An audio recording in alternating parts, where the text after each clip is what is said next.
A misericórdia e a verdade se encontraram. A justiça e a paz se beijaram. Tomem assento, irmãos.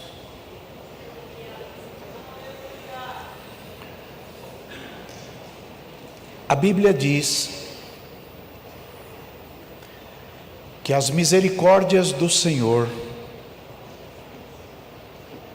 são a causa de nós não sermos consumidos. A misericórdia do Senhor, ou as misericórdias do Senhor, são a causa de não sermos consumidos, porque a sua misericórdia não tem fim.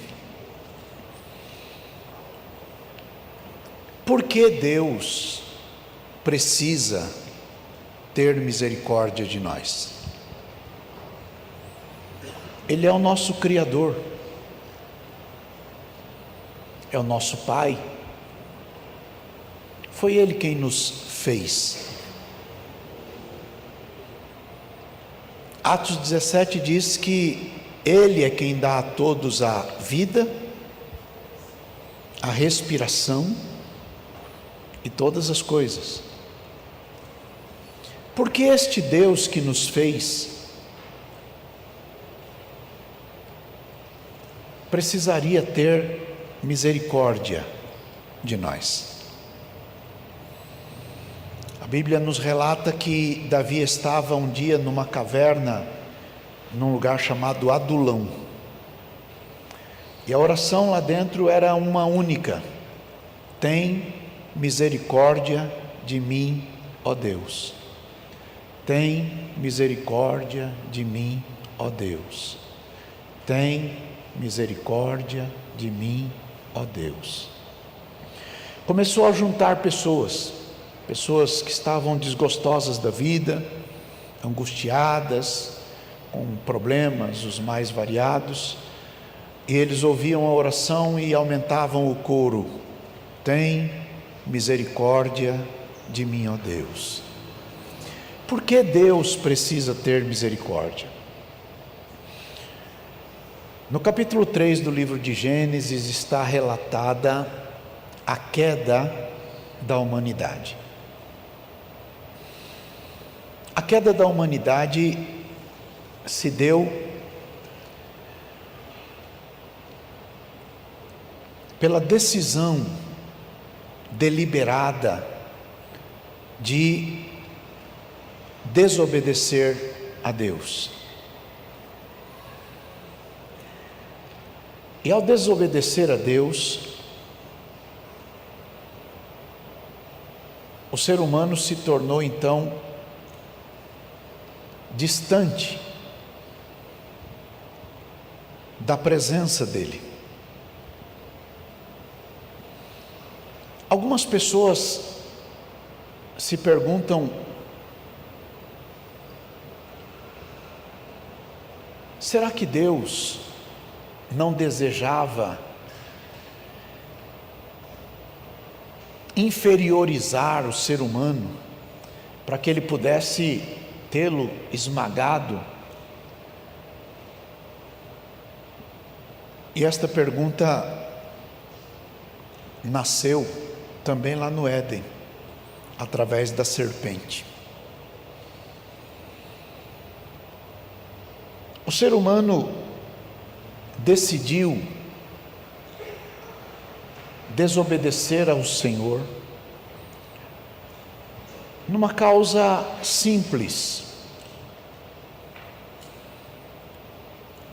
A Bíblia diz que todas as árvores que dão semente serviriam de mantimento ao ser humano, também os animais. Então, Deus deixou para o ser humano tudo, absolutamente tudo. Só deixou uma condição: não mexe nesta árvore aqui. Só isto. Não sei quantas árvores tem no planeta, não faço a menor ideia, mas tem bastante.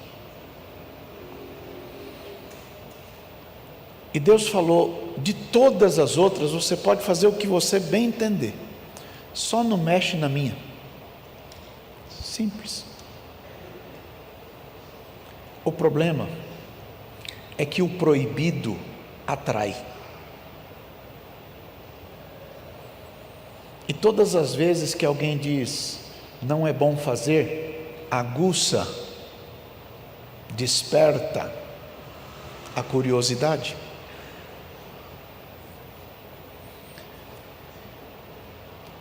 O pecado é brilhante, perfumado, cheiroso, às vezes bem apessoado, mas o final é uma desgraça.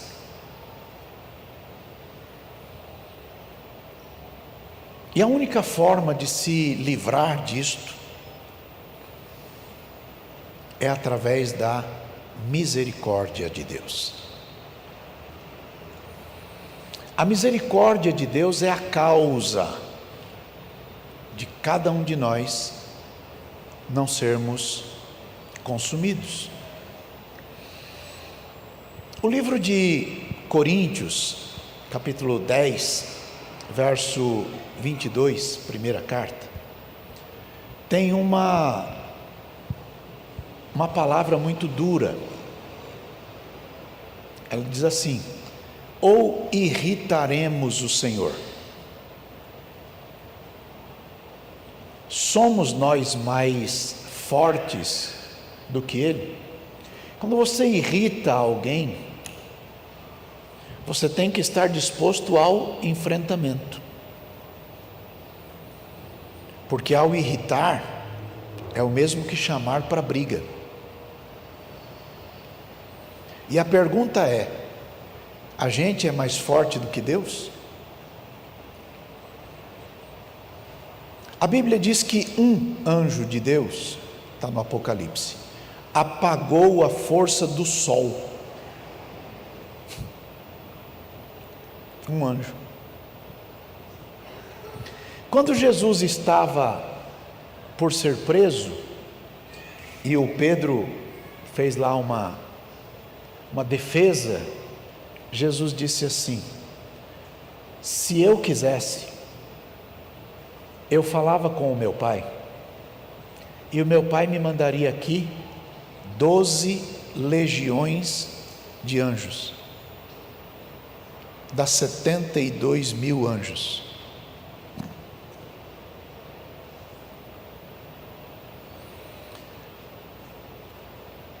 Se um apaga a força do sol, o que 72 mil pode fazer?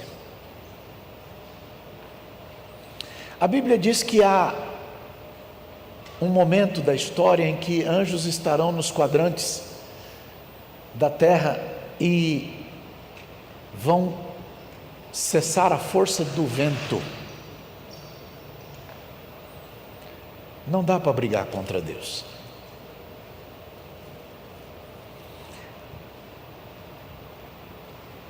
Deus é o Senhor. Um estalo dele e o fôlego acaba.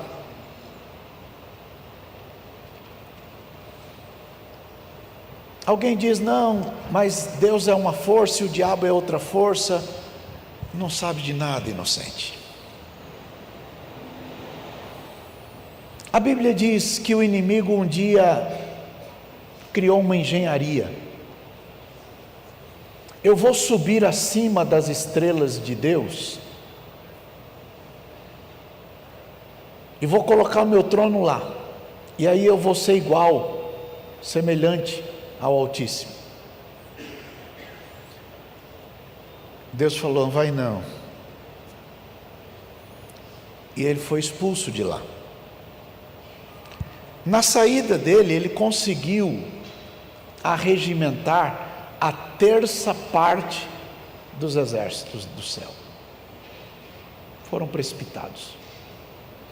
Alguns que tinham comando, a Bíblia diz que Deus os reservou em cadeias eternas, porque não guardaram o seu principado.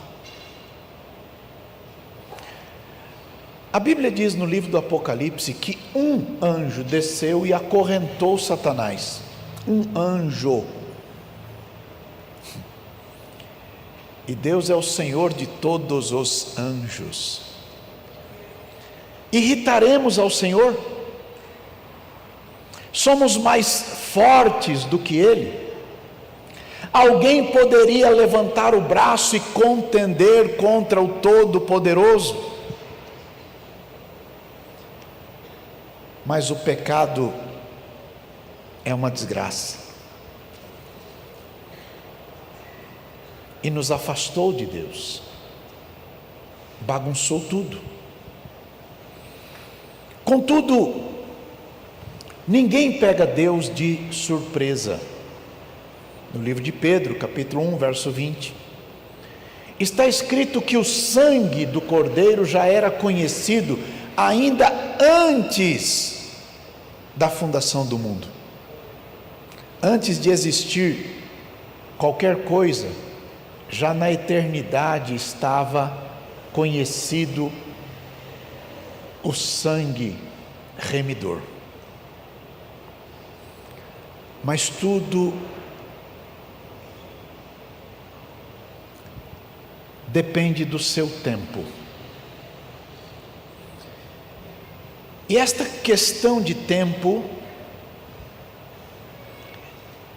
está no livro de Gálatas, capítulo 4, verso 4, que diz assim: vindo a plenitude dos tempos, Deus enviou seu Filho ao mundo, nascido de mulher, nascido sob a lei. Para quê? Para remir os que estavam debaixo da lei, a fim de recebermos a adoção de filhos. Criados por Ele, destituídos da glória dEle, agora podemos ser adotados como filhos. A misericórdia de Deus é muito grande. Uma vez o salmista gritou: se não fora o Senhor, ora diga Israel, se não fora o Senhor que esteve ao nosso lado, já os nossos inimigos nos teriam engolido vivos. Deus, com a sua misericórdia e bondade, decidiu resgatar o homem, o ser humano, porque a aposta de Satanás é que ele consegue, como conseguiu a terça parte dos exércitos do céu, fazer que o ser humano murmure ou blasfeme contra Deus, revelando que é inimigo de Deus.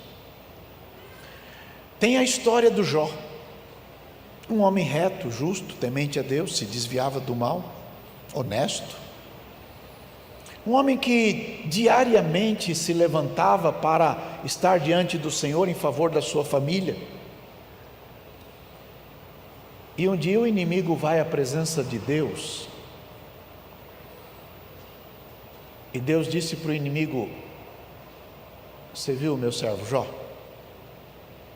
Não foi o inimigo que falou com Deus, foi Deus que falou com o inimigo. Está vendo ele? Ele é justo, ele é fiel, ele é sério, ele é honesto, ele é correto. O inimigo olha para Deus e diz: também o Senhor comprou ele, o Senhor é corrupto, o Senhor dá tudo que ele precisa, ele é rico, tira as coisas dele para o Senhor ver se ele não vai blasfemar na tua cara.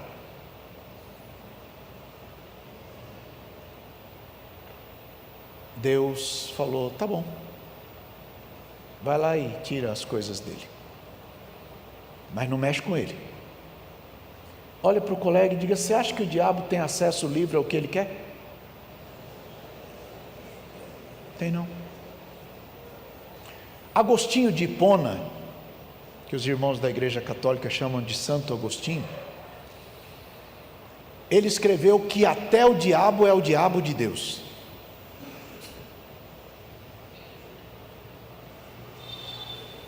Ele tem limite e só vai até onde Deus deixa ele ir.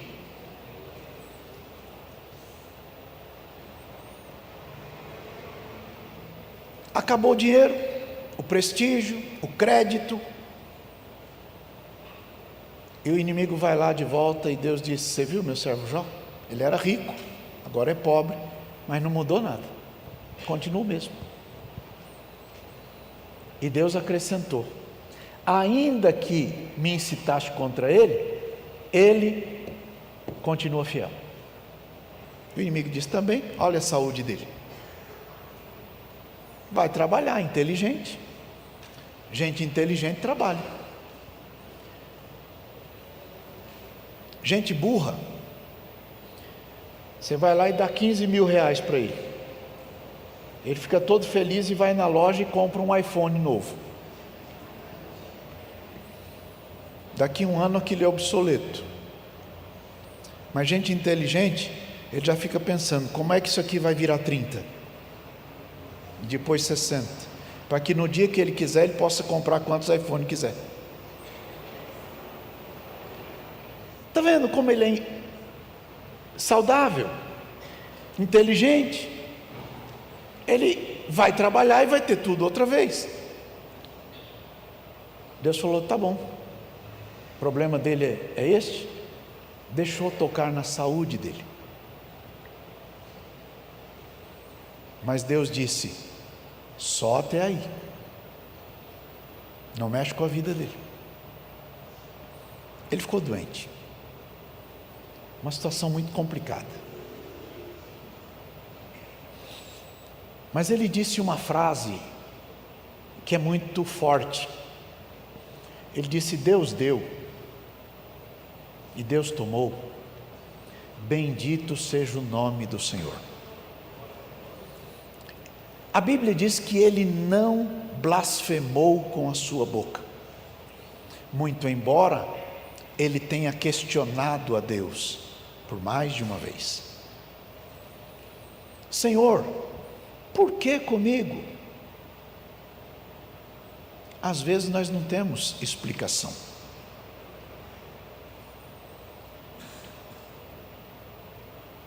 Um crente que escreveu um dos salmos mais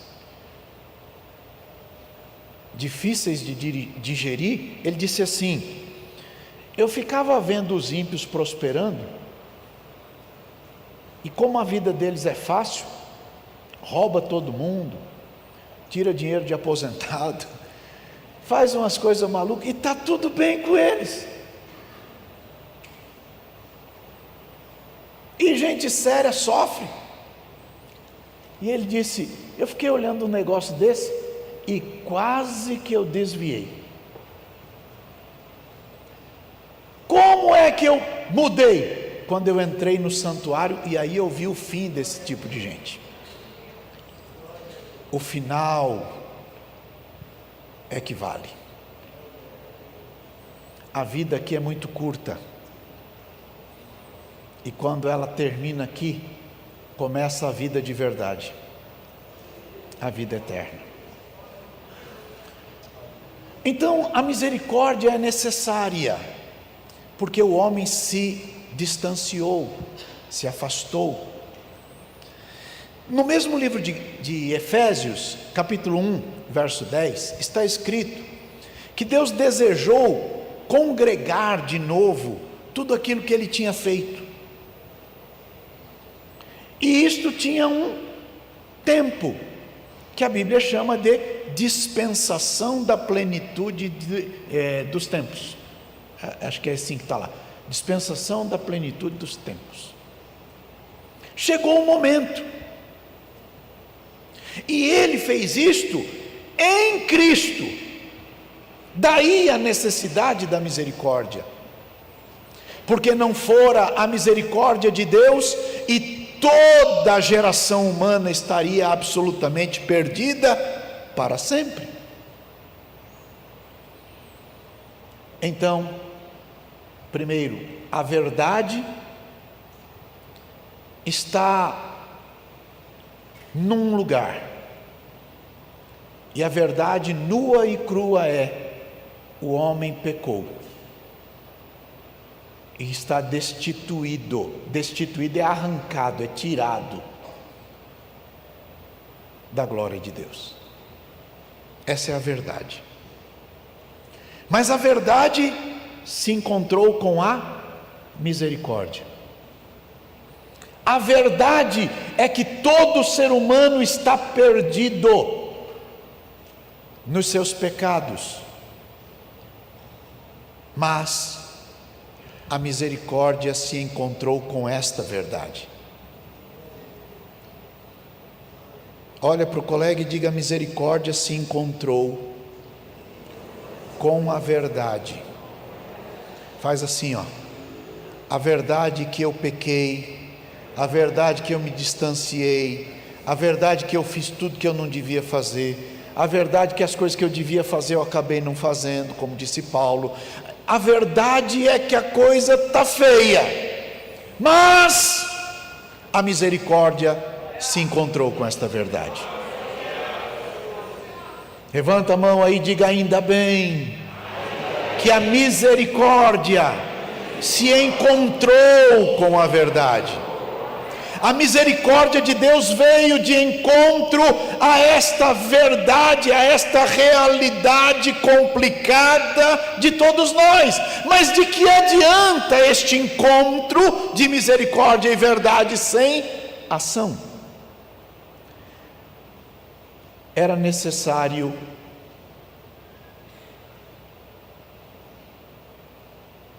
cumprir a justiça. E a justiça diz: a alma que pecar, esta morrerá. Essa é a justiça. E a justiça de Deus não é como a justiça dos homens. Aliás, a Bíblia diz que a justiça e a verdade, a justiça e o juízo, justiça e juízo são a base do trono de Deus.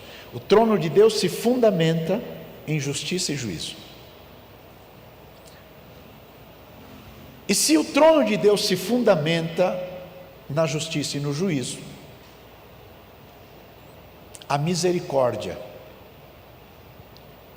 vai adiante do seu rosto. Então ele está fundamentado na justiça e juízo. Mas Deus tem misericórdia.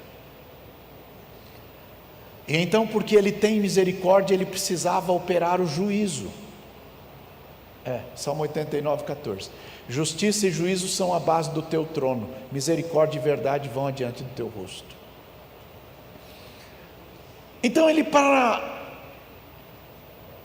satisfazer a justiça, teria que cumprir o que Ele mesmo declarou. E Deus olhou para todos nós.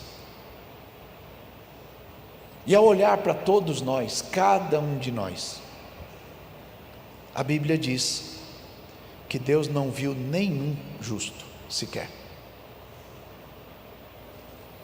Às vezes a pessoa se acha melhor do que outras pessoas, mas a verdade é que o pecado afetou todos nós. Todos nós. Então Deus precisava cumprir a justiça. E como fazer isto? Se um sangue contaminado, meu, não poderia remir os meus pecados, não há nenhum justo. O que Deus fez então? Ele decidiu assumir o nosso lugar. Deus decidiu isto. Livro de Hebreus, capítulo 2, versos 14 e 15, está dito assim: Visto como os filhos participam da carne e do sangue, também ele participou das mesmas coisas, carne e sangue. Para quê? Qual a razão? Qual o motivo de Jesus resolver vir em carne? Qual o motivo de o Verbo se fazer carne? Qual o motivo de Jesus nascer na barriga da Maria? Por quê? Para quê? O que motivou isso?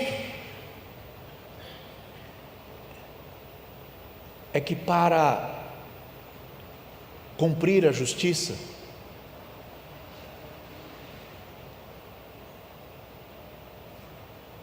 teria que haver a morte. Mas se nós morrêssemos na cruz, nós íamos para o inferno do mesmo jeito. Por isso Pedro diz que o justo morreu pelos injustos, o santo morreu pelos pecadores. Faz assim, ó, o justo morreu pelo injusto. 1 de Pedro 3,18. Porque também Cristo padeceu uma vez pelos pecados, o justo pelos injustos, para nos levar a Deus, mortificado na verdade na carne, mas vivificado pelo Espírito. Então, Hebreus 2,14, ele precisava vir em carne, para quê? Para morrer. Quem declarou isso? Ele. João capítulo 10, ele diz: eu sou o bom pastor dá a vida pelas ovelhas, eu sou o bom pastor, eu conheço as minhas ovelhas, elas me seguem, dou-lhes a vida eterna, nunca hão de perecer, ninguém as arrebatará da minha mão, eu sou o bom pastor, e eu tenho o poder de dar a minha vida, e tenho o poder de tomar a minha vida. Aí ele diz assim: este mandamento eu recebi do meu Pai. Ordem direta, objetiva, clara. Jesus veio ao mundo para morrer por nós. Por quê? Porque a misericórdia um dia encontrou com a verdade. E quando a misericórdia encontrou com a verdade, a justiça precisa ser satisfeita. E a justiça só é satisfeita no cumprimento da sentença que Deus declarou. Então Jesus nos substituiu. A morte que era nossa, Ele assumiu. E a Bíblia diz que Deus fez cair sobre Ele a iniquidade de nós todos. Deus fez cair sobre Jesus a iniquidade de nós todos. Então alguém dirá: está resolvido. Não. A gente precisa ter acesso a isto. Nós somos salvos por um dispositivo legal chamado graça. Pela graça sois salvos. Não vem de vós, é dom de Deus. Não vem das obras, para que ninguém se glorie. A salvação vem por esse dispositivo de Deus chamado graça. Graça é um favor que não se merece. Existe um dispositivo na lei brasileira, na Constituição Federal, que chama-se graça. Quando todos os recursos acabaram, o chefe do Poder Executivo Federal tem o poder de emitir um documento chamado graça. Significa dizer: não presta mesmo, não vale nada mesmo, mas eu vou indultar. Vou dizer que agora ele está livre. E pronto. Nos Estados Unidos, quando uma pessoa é sentenciada à morte, em alguns estados americanos tem pena de morte, o governador do estado tem o poder de declarar clemência. Graça é isto. é um favor que a gente não merece, mas Ele, por misericórdia, disponibiliza. Nós somos salvos por isto, pela graça. E alguém diz, então está fácil. Não! Paulo diz, pela fé, nós temos entrada a esta graça. A graça salva, mas é pela fé que a gente entra nela. Fé em quem? Fé em Jesus Cristo. Se a nossa fé estiver em Jesus, pela fé em Jesus, nós entramos nesta graça. E quando entramos nesta graça, estamos firmes nesta graça. Então, quando nós estamos firmes nesta graça, porque entramos nela pela fé em Jesus, a misericórdia, a verdade estão encontradas. Agora a justiça está satisfeita, e porque a justiça foi satisfeita, a paz chega. Pela fé, temos paz com Deus, por meio de nosso Senhor Jesus Cristo. A paz foi estabelecida por causa da ação de Jesus. A misericórdia encontrou com a verdade nua e crua de que nós estávamos todos perdidos, e quando a verdade e a misericórdia estão encontradas, há uma solução. A solução é a justiça, e Deus cumpriu a justiça nele. Ele morreu por nós, o justo pelos injustos, o santo pelos pecadores, e então quando ele morreu por nós temos paz com Deus. A justiça e a paz se beijaram, irreconciliáveis até a cruz. Mas na cruz, a verdade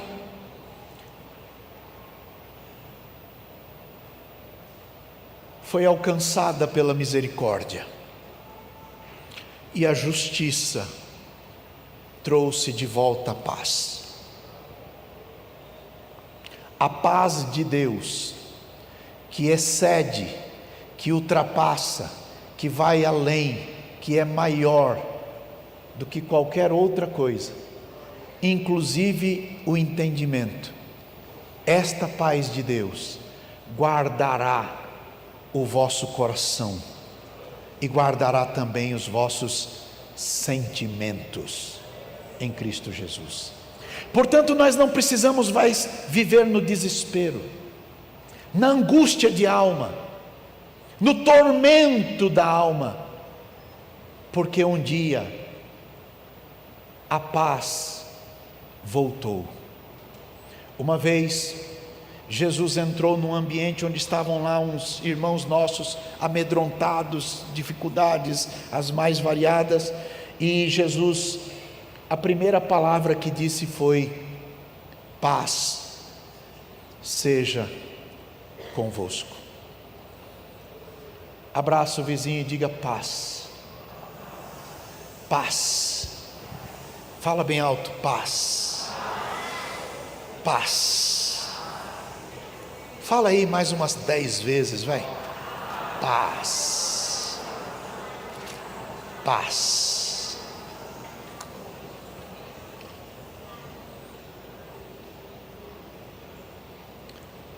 Esta paz é o que Deus deseja dar ao teu coração. Uma paz que guardará o teu coração e guardará os teus sentimentos. Às vezes os nossos sentimentos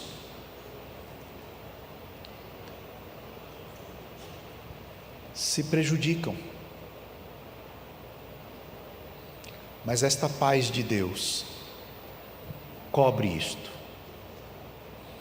porque agora nós estamos em paz com o Criador, com o Senhor dos Senhores. Esta paz de Deus é que guarda o nosso coração para a vida eterna. Por isso Paulo diz: pela nossa fé em Jesus, nós podemos entrar diante de Deus de cara limpa, de rosto descoberto, sem máscaras, porque Ele já sabe a verdade, e a verdade foi encontrada pela misericórdia, e quando a verdade foi confrontada, a justiça precisou ser satisfeita, e Jesus satisfez a justiça com a sua morte. E quando Jesus satisfez a justiça pela morte, alcançamos paz. Falta um pedaço. Apóstolo Paulo diz que nós somos salvos na sua morte, mas nós somos justificados na sua ressurreição. Jesus está vivo. O mesmo Jesus que morreu por nós, ao terceiro dia ressuscitou. Alguém diria: para quê? Bom, a Bíblia responde: Ele intercede por nós. Então Jesus, diante do Pai, é o nosso advogado, e Ele intercede por nós.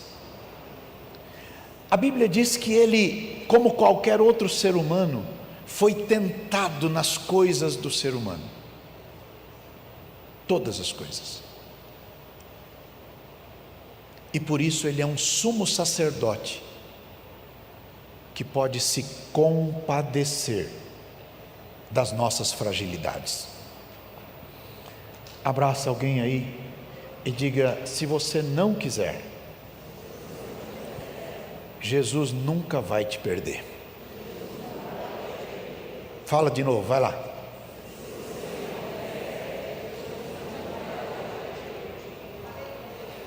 Agora, se você quiser ser perdido, a Bíblia conta a história do filho pródigo. É decisão pessoal. Mas se você decidir estar em Cristo, não tem diabo, satanás, inferno, macumba, gato preto, baixo da escada, pó não sei do que lá, nada disto tem poder sobre a tua vida. Se você decidir, Jesus disse: eu sou o bom pastor dá a vida pelas ovelhas, eu as conheço, elas me seguem, e nunca hão de perecer, e ninguém as arrebatará da minha mão. Ninguém tem poder de arrebatar você das mãos de Jesus. Portanto, ainda na tua fraqueza, fragilidade e problemas, continue a confiar no Senhor, porque a misericórdia do Senhor é a causa de não sermos consumidos. É pela fé que entramos nesta graça. O apóstolo Paulo, no capítulo 10 do livro de Romanos, diz assim: a palavra está junto de ti, na tua boca e no teu coração, isto é, a palavra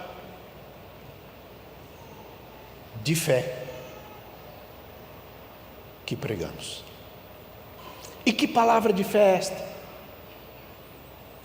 Se com a tua boca você confessar ao Senhor Jesus, e no teu coração você crer que Deus o ressuscitou dos mortos, você será salvo. Olha para o colega e diga: não tem malabarismo, é fé. Se você confessar com a tua boca ao Senhor Jesus, e no teu coração você crer que Deus o ressuscitou dos mortos, você será salvo. Jesus veio buscar e salvar o que estava perdido, e Ele faz isto direitinho. Hoje, a palavra da fé está exposta. Se você deseja, põe a tua fé em Jesus, e pela fé em Jesus, entre nesta graça e você ficará firme nesta graça, porque pela graça você é salvo. Não vem das tuas obras, para que você não fique achando que você é o suprassumo da excelência, a última bolacha do pacote, o último copo da... Não, para que isso não aconteça, põe a tua fé em Jesus e entre na graça de Deus e fique firme na graça de Deus. E se você decidir, não tem capeta que te arranque da mão de Jesus. Ele vai te salvar perfeitamente. É a palavra de Deus em nome de Jesus.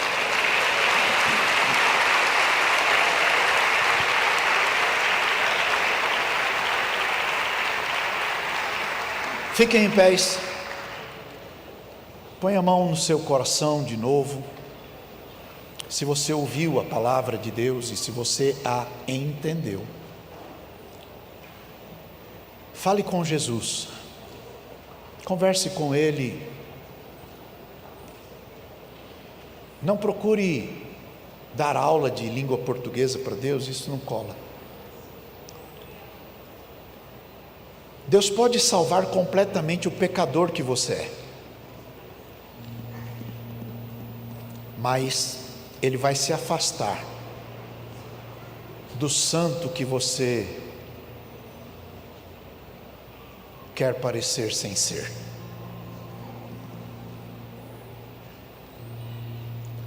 Olhos fechados, fale com Deus, converse com Jesus. E se você ouviu e entendeu e quer, eu te faço um convite. Jesus disse: qualquer pessoa que me confessar diante dos homens, eu vou confessá-lo diante do meu Pai e dos seus anjos. E qualquer pessoa que me negar diante dos homens, eu também vou negá-lo.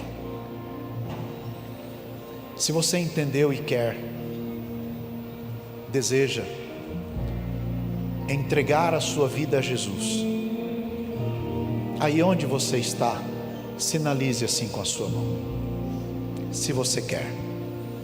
É um tempo especial, o tempo de salvação. Se você por alguma razão sente-se culpado, atormentado, perdeu a paz, não dorme, molha o travesseiro, angústias tomaram conta do seu coração e você não sabe o que fazer, está na hora do beijo, da justiça e da paz. Está na hora da tua salvação. Há alguém? Sinalize assim, dizendo: eu quero Jesus,